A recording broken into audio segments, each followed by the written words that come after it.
頒獎典禮正式開始之前，我哋首先邀請路德會呂長光小學為我哋帶嚟芭蕾舞嘅表演。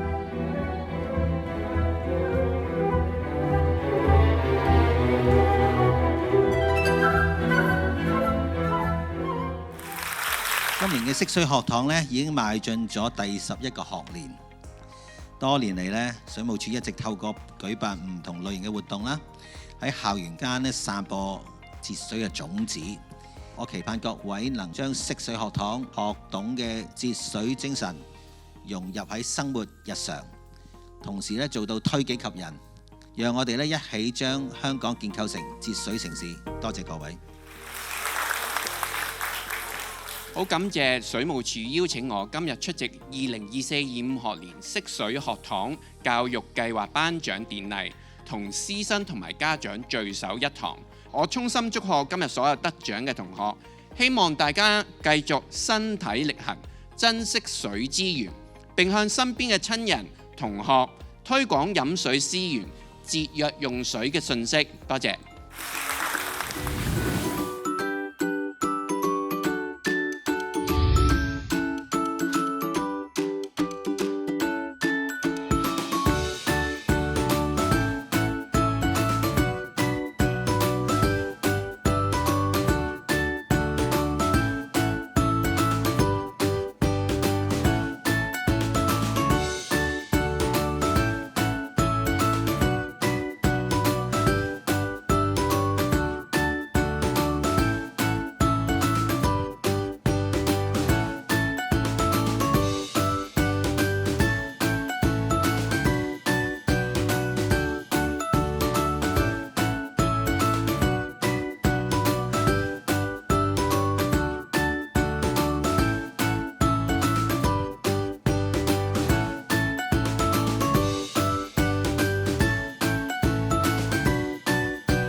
有請朱校長請繼續留步，為我哋分享一下校園嘅色水心得。水力都係好重要嘅資源，大家知道啦，冇水你同我都唔可以生存嘅。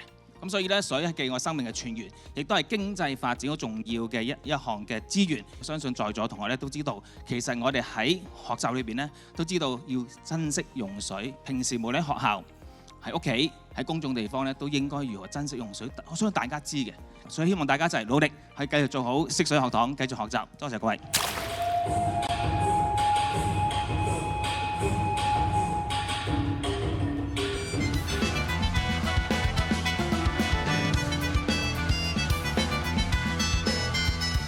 節約用水做得好，收到帳單冇煩惱，向高用水量4路，保護地球齊做到。